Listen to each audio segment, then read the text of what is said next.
আজ আমার রেসিপি কাচের পায়েস। এটা দেখতে খুবই স্বচ্ছ হয় বলেই এর নাম কাচের পায়েস। এটা মেনলি আমি সাবুদানা দিয়ে বানিয়ে নিয়েছিলাম। এটা খুবই টেস্টি একটা রেসিপি। এই পায়েসটা বানানোর জন্য প্রথমেই আমি 2 কাপ সাবুদানা একটা বাউলের মধ্যে নিয়ে নিয়েছিলাম। জল দিয়ে ভালো করে 2-3 বার আমি ধুয়ে নিয়েছিলাম। এরপর কিছুটা জল দিয়ে একদম সমান সমান জল দিয়ে আমি সাবুদানাটা ভিজিয়ে কিছুক্ষণের জন্য রেখে দিয়েছিলাম।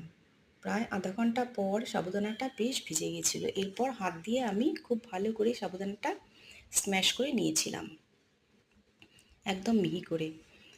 এরপর হাতের মধ্যে ঘি লাগিয়ে এই সাবুদানাগুলো ছোটো ছোটো বল আমি করে নিয়েছিলাম। একটু টাইট করে বলটা করতে হবে, না হলে পরবর্তীতে ভেঙে যাওয়ার চান্স থাকবে। এইভাবে আমি সবটা সাবুদানার বল করে নিয়েছিলাম। এইদিকে কড়াইয়ের মধ্যে 1 লিটার দুধ আমি খুব ভালো করে গরম করে নিয়েছিলাম। এতে আমি কিছুটা মিল্ক পাউডার দিয়ে দুধটাকে ঘন করে নিয়েছিলাম। মিল্ক পাউডারটা আমি 2 খেপে দিয়েছিলাম যাতে ডালা পাকিয়ে না যায়।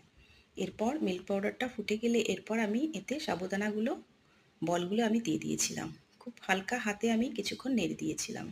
সেদ্ধ হয়ে গেলে বলগুলো উপর দিকে উঠে এসেছিল। এরপর কিছুটা কনডেন্স মিল্ক আমি এর মধ্যে দিয়ে দিয়েছিলাম।